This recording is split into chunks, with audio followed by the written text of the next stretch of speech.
नमस्कार, आप देख रहे हैं पहाड़ समाचार। मैं हूं आपके साथ प्रीति भारद्वाज। बुलेटिन की शुरुआत करेंगे रुद्रप्रयाग से बड़ी खबर। तुंगनाथ धाम में भक्तों की भीड़ नजर आ रही है। हर रोज 1000 श्रद्धालु मंदिर पहुंच रहे हैं। एक महीने में 40,000 के पार यह आंकड़ा पहुंच चुका है। बढ़ती भीड़ को देखकर कारोबारियों में खुशी की लहर है।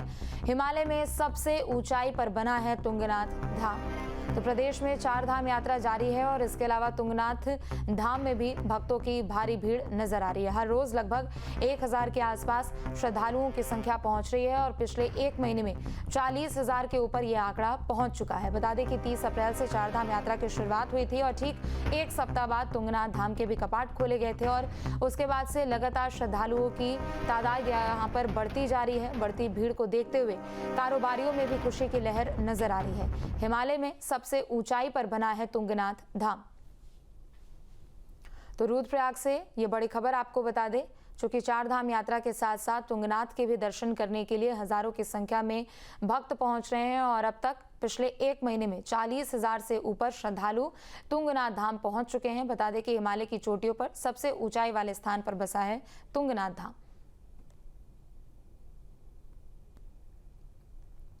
और चलिए राजधानी देहरादून से एक और बड़ी खबर। पंचायती राज एक्ट में संशोधन के अध्यादेश को मंजूरी नहीं मिली है। एक हफ्ते बाद राज्यपाल ने प्रस्ताव सरकार को वापस भेज दिया है। 7,500 से ज्यादा ग्राम पंचायतों में संवैधानिक संकट है। 95 क्षेत्र पंचायतों और 12 जिला पंचायतों में संवैधानिक संकट है।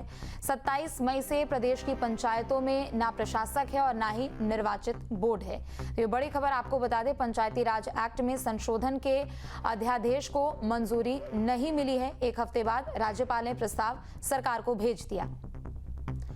और अजीत हमारे साथ लगातार जुड़े हुए। अजीत, एक बार फिर से आपका रुख करते हुए, पंचायती राज एक्ट में संशोधन के अध्यादेश को अभी राज्यपाल की ओर से मंजूरी नहीं मिली है और प्रस्ताव वापस से सरकार को भेज दिया गया।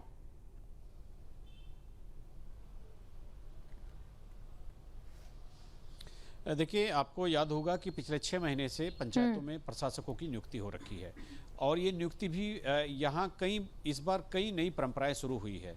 जब से देश में पंचायती राज व्यवस्था शुरू हुई है, तब से जब पंचायतों का कार्यकाल खत्म हो जाता है तो प्रधान या ब्लॉक प्रमुख या जिला पंचायत अध्यक्ष को प्रशासक नहीं बनाया जाता। तो एक तो नई परंपरा उत्तराखंड में ये शुरू हो गई है कि आप प्रधान को भी प्रशासक बना सकते हैं, यानी प्रधान जब प्रशासक बनेगा तो चुनाव का दबाव ही नहीं रहेगा।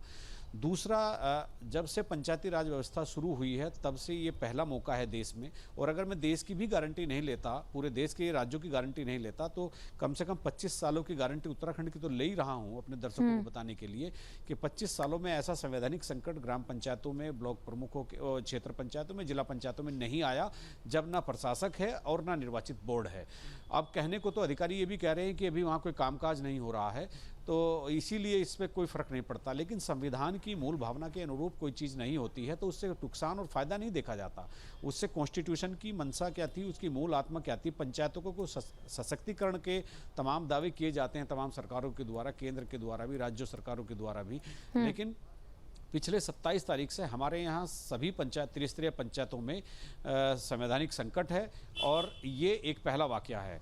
और राजभवन को सरकार ने दोबारा अध्यादेश भेजा था 6 महीने प्रशासकों का कार्यकाल बढ़ा दिया जाए, लेकिन तकनीकी तौर पर जो पिछला अध्यादेश था उसका जो टाइम था वो बीत चुका था और उसको विधानसभा में लेकर के भी नहीं आए थे, इसलिए जो ये डिसकंटिन्यू हो गया तो इस वजह से राजभवन ने उसको लौटा दिया।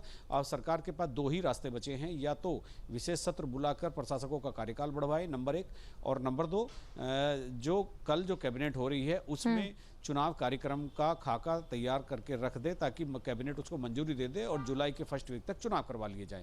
तो इन दोनों में से या तो विशेष सत्र बुलाना होगा सरकार को एक्ट में संशोधन करने के लिए, अन्यथा आपको कल की कैबिनेट में लाना होगा एक कार्यक्रम जिसमें आपको बताना होगा कि कौन कौन सी तारीख में आप चुनाव कराना चाहते हैं। जी ठीक है, बहुत शुक्रिया आपका तमाम जानकारियों के लिए। पहाड़ में इस बार मानसून 5 दिन पहले दस्तक देगा, जिसको लेकर तैयारियां जोरों पर है। रुड़की में आपदा प्रबंधन राज्य मंत्री विनय रोहिला ने विभागीय अधिकारियों के साथ बैठक की और जरूरी दिशा निर्देश दिए। इस दौरान उन्होंने अलग अलग क्षेत्रों में जलभराव के हालात का निरीक्षण किया। रोहिला ने कहा कि सभी व्यवस्थाएं मानसून से पहले दुरुस्त कर ली जाए, साथ ही आपसी तालमेल बेहतर बनाकर अधिकारी काम करें। इसके साथ ही एक हफ्ते में सभी नालों की साफ सफाई कराई जाए। सब जगह पानी के भराव के संबंध में जानकारियां मिली हैं, क्योंकि नालों का डिस्चार्ज जो है भराव के कारण पूरा नहीं हो पा रहा, तो जहाँ जहाँ नाले चौक हैं उनको सफाई करने के लिए नगर निगम और अन्य अधिकारियों को कहा है। जहाँ बिजली के खंभे अव्यवस्थित रूप से उनको ठीक करने के लिए कहा है।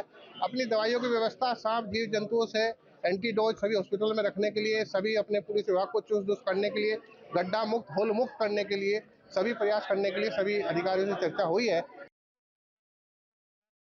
केदारनाथ पैदल मार्ग पर घोड़े से गिरा यात्री, रेस्क्यू टीम ने यात्री को गौरीकुंड पहुंचाया है। बता दें कि स्ट्रेचर के माध्यम से इलाज के लिए गौरीकुंड पहुंचाया गया। यात्री को एम्बुलेंस के जरिए सोनप्रयाग के लिए भेजा गया है। तो प्रदेश में चारधाम यात्रा चल रही है और इसी दौरान एक हादसा भी हुआ। केदारनाथ के पैदल मार्ग पर घोड़े से गिरा एक यात्री, रेस्क्यू की टीम तुरंत मौके पर पहुंची और फिर यात्री को गौरीकुंड पहुंचाया है। स्ट्रेचर के माध्यम से इलाज के लिए गौरीकुंड पहुंचाया गया और फिर वहां से एम्बुलेंस के जरिए सोनप्रयाग के लिए भेजा गया।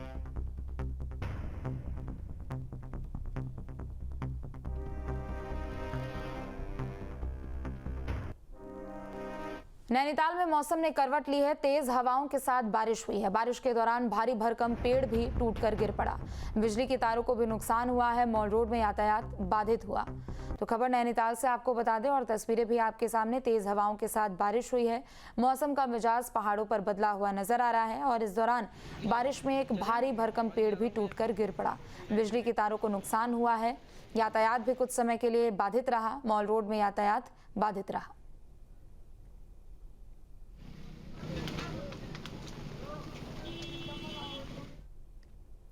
तो वहीं नैनीताल के सरिता ताल झील आने वाले पर्यटकों की दिक्कतें इन दिनों बढ़ गई है। पर्यटक अव्यवस्थाओं से खासे परेशान नजर आ रहे हैं।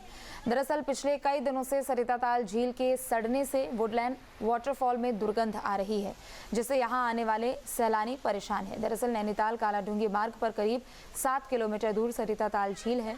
यह झील यहाँ के अलावा एक वाटरफॉल भी यहाँ पर है, जहाँ गर्मी के दिनों में बड़ी संख्या में पर्यटन घूमने के लिए आते हैं। वहीं झील से दुर्गंध और गंदगी को लेकर पर्यटक खासे परेशान हैं। शिकायत के बाद भी वन विभाग इस पूरे मामले से अनजान है। व्यू तो अच्छा है, हर जगह से सब कुछ अच्छा लगा घूमने में, लेकिन जो ये वाटरफॉल का जो पानी है ये बहुत ज़्यादा स्मेल कर रहा है। और प्लस में हमको कहीं ना कहीं से लगता है कि ये पानी जो है इसमें नली कनेक्ट है, नाली का पानी है, क्योंकि इसमें बहुत ज़्यादा बास आ रहा है और पूरा काई जमा हुआ है, जो कि नाली का 100% श्योर है। इस पर उनको ध्यान देना चाहिए और अगर कहीं भी नाली का कनेक्शन है तो उसे हटाना चाहिए, इसको साफ़ करना चाहिए, क्योंकि लोग बहुत दूर से घूमने आ रहे हैं और ये यहाँ पे हम लोग बहुत पैसा खर्चा करके आ रहे हैं। हम लोग पानी में भी चले गए हैं और उसके बाद महसूस हो रहा है कि नाली का पानी है, कितना ख़राब फील हो रहा है। ये बात है कि आप इस पर सुधार आना चाहिए। ये किस चीज़ की गंदगी? मैगी की हो गई, घोड़े की लीट हो गई। तो ये बदबू कैसी है यहाँ? बदबू सारी पानी सड़ रहा है यहाँ पर आगे से, यहीं पर ही आगे थोड़ा रुक जाता है और साल भर से बंद होने की वजह से ये हर साल आती है बदबू।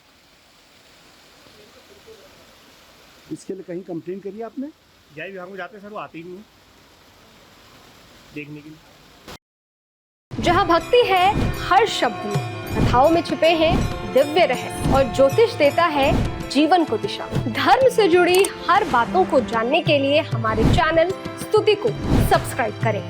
चैनल पर जाने के लिए इस लिंक पर क्लिक करें।